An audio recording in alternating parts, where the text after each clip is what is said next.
Hoy vamos a grabar un vídeo en colaboración con nuestro compañero Luis Polo. Luis Polo es uno de los técnicos del equipo del proyecto Impulsa. No sé si, Luis, nos quieres aclarar un poquito en qué consiste este proyecto.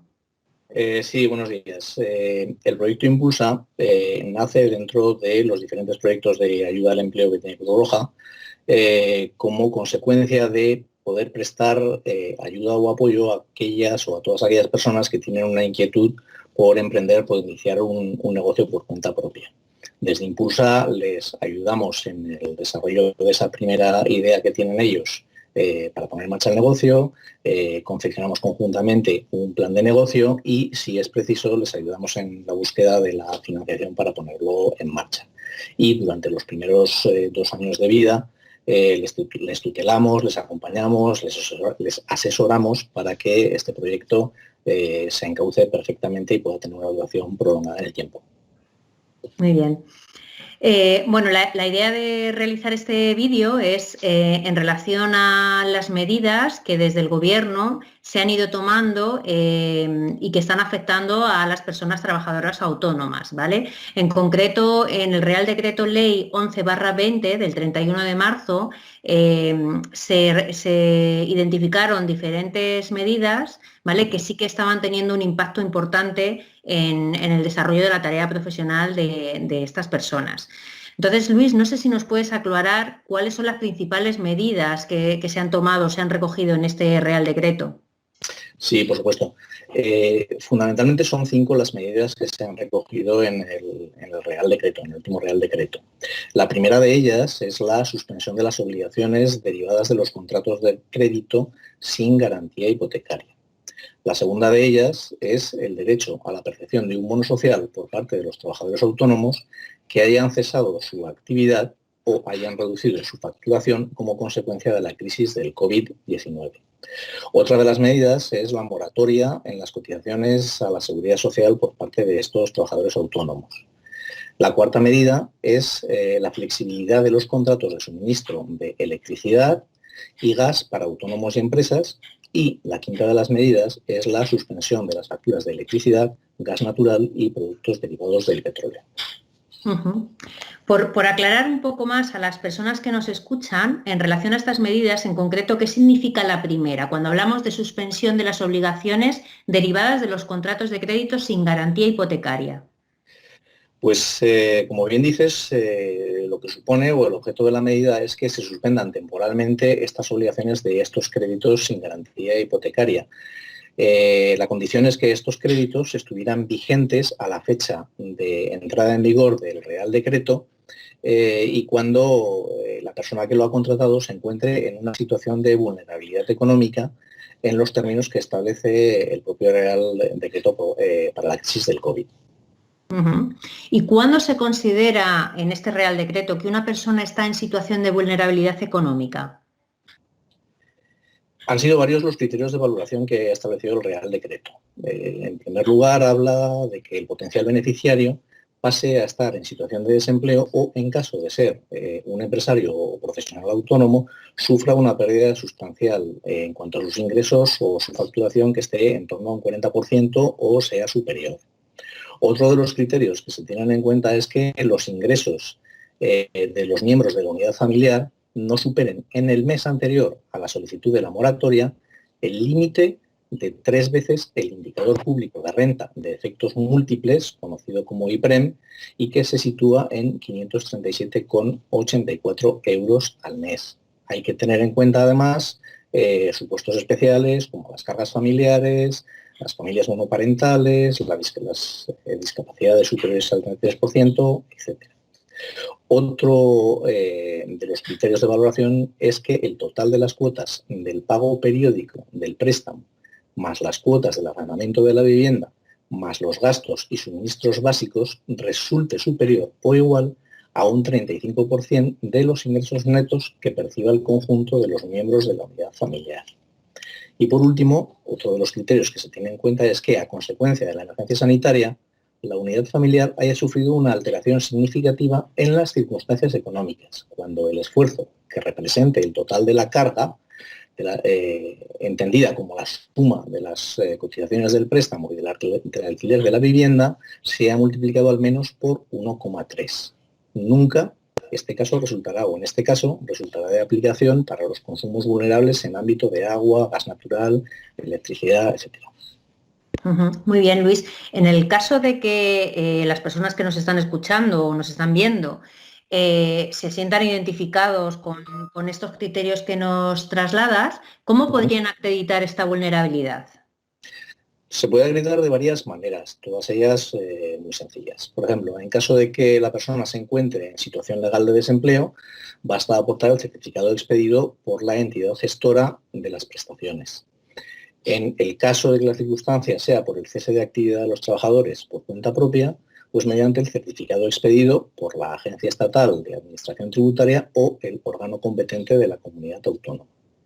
La manera de acreditar, por ejemplo, las personas que se hallan en la vivienda habitual sería aportando el libro de familia o el documento acreditativo de pareja de hecho, el certificado de empadronamiento relativo a las personas empadronadas en esa vivienda, o si se trata de personas con discapacidad o en situación de dependencia, aportando estos documentos, estas declaraciones de discapacidad o de dependencia. Para el caso de titularidad de bienes, pues bastaría con aportar una nota simple del registro de la propiedad, las escrituras de compraventa o los contratos de alquiler en el caso de viviendas rentadas o alquiladas, y si se trata de un préstamo, tanto con garantía hipotecaria como sin garantía hipotecaria, aportando la póliza de los propios préstamos.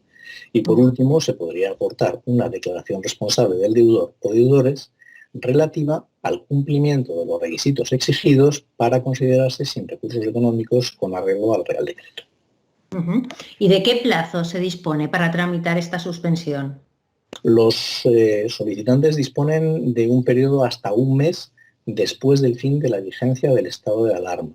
Hasta pasado este periodo pueden solicitar la suspensión de sus obligaciones. Los deudores acompañarán junto a la solicitud de suspensión toda la documentación anteriormente indicada. Acreditada esta situación, el acreedor procederá a la suspensión automática de las obligaciones derivadas de los créditos sin garantía hipotecaria. Y además, la aplicación de esta suspensión no requiere ningún acuerdo entre las partes. ¿Y qué efectos va a tener esta suspensión? Los efectos son que se va a prolongar durante un periodo de 3 meses, ampliables mediante acuerdo del Consejo de Ministros, y durante el periodo de vigencia de la suspensión, el acreedor no podrá exigir el pago de la cuota ni de ninguno de los conceptos que la integran, la amortización de capital, el pago de los intereses, ni íntegramente ni parcialmente. Y además no se devengará ningún tipo de interés, ni ordinario, ni de demora. Algo que ha salido publicado en este Real Decreto era la percepción del bono social, ¿vale? ¿Qué supone el derecho a percepción de este bono por parte de las personas trabajadoras que hayan cesado su actividad o hayan visto reducida su facturación como consecuencia del COVID-19? Pues supone ni más ni menos que incluir a todas estas personas que cumplan con los requisitos establecidos como beneficiarios del bono social energético para poder beneficiarse, valga la redundancia, de los correspondientes descuentos en sus facturas de la luz o energía. ¿Y cuáles serían esos requisitos? Bueno, son varios. En primer lugar, que tengan derecho a la prestación por el cese total de su actividad profesional o por haber visto su facturación el mes anterior al que se solicita este bono, reducida en al menos un 75% con relación al promedio de facturación de los 6 meses anteriores. En segundo lugar, que la renta del titular del punto de suministro o caso de formar parte de una unidad familiar, la renta conjunta anual de la unidad familiar a la que pertenece, sea igual o superior al 2,5, al 3 o al 3,5 IPREM, el indicador del que hablábamos antes, en el caso de que el titular del punto de suministro no forme parte de una unidad familiar o no haya, en función de las circunstancias del hogar, términos que señala el Real Decreto. Luis, ¿y durante cuánto tiempo se podría beneficiar la persona solicitante de este bono? El tiempo se extiende en tanto concurran las circunstancias referidas al estado de alarma, estando obligado el consumidor a comunicar la finalización de esta circunstancia al comercializador de referencia. pero sin ningún caso la consideración de consumidor vulnerable llegará a más de 6 meses desde su devengo. Ujú. En el caso de que quisiéramos tramitar este bono, ¿cómo tendríamos que proceder? ¿Qué tendríamos que hacer para tramitarlo? Bueno, pues es muy sencillo.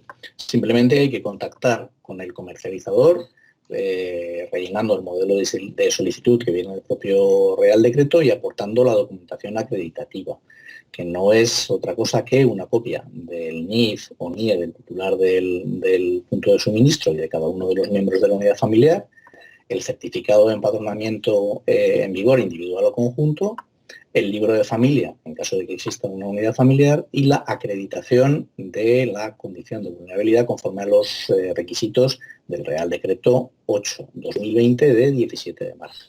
La comercializadora de referencia remitirá al titular del punto de suministro un correo electrónico confirmando la recepción de la solicitud. Ujú. Luis, un punto que también suscita bastante interés es el tema de las moratorias de las cotizaciones sociales en la Seguridad Social. ¿Podrías aclararnos qué es lo que supone esta moratoria y cómo podríamos tramitarla? Uh-huh.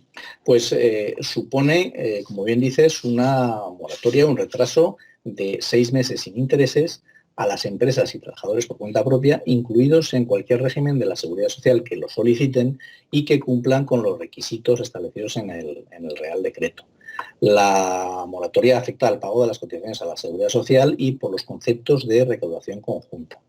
En el caso de las empresas, se extiende entre los meses de abril y junio de 2020 y en el caso de los trabajadores por cuenta propia, entre mayo y junio de 2020, siempre y cuando, lógicamente, que las actividades que se realicen no se han suspendido con ocasión del estado de alarma.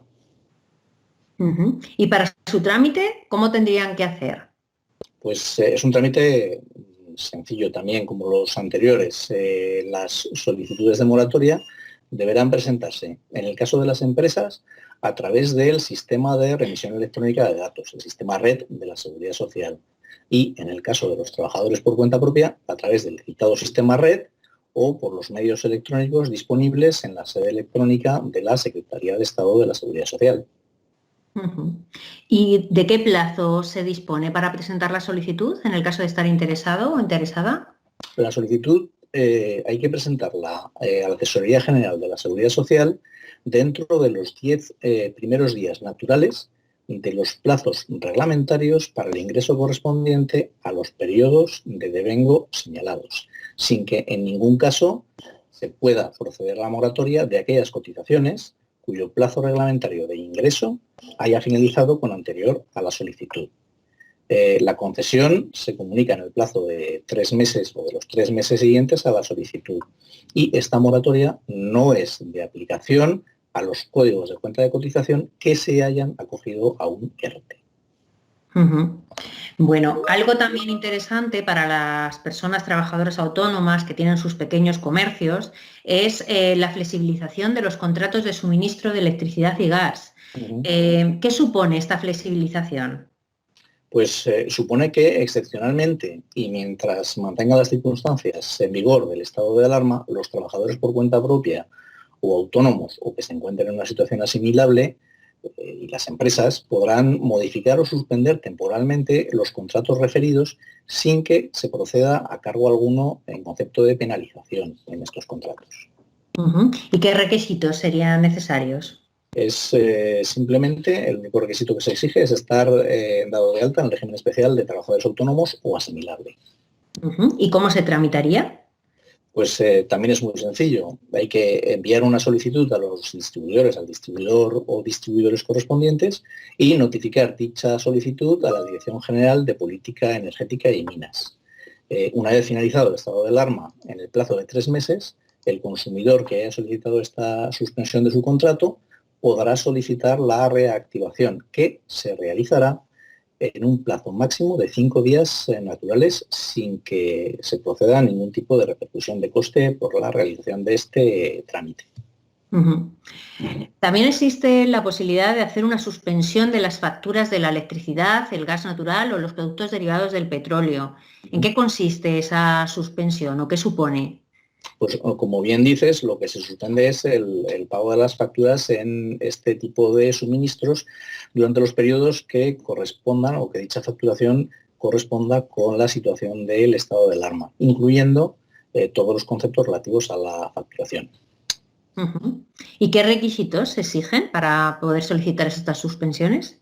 Pues igual que en el caso anterior, ser autónomo y poder acreditar la condición de trabajador autónomo. ¿Y cuál sería el procedimiento para solicitarlo?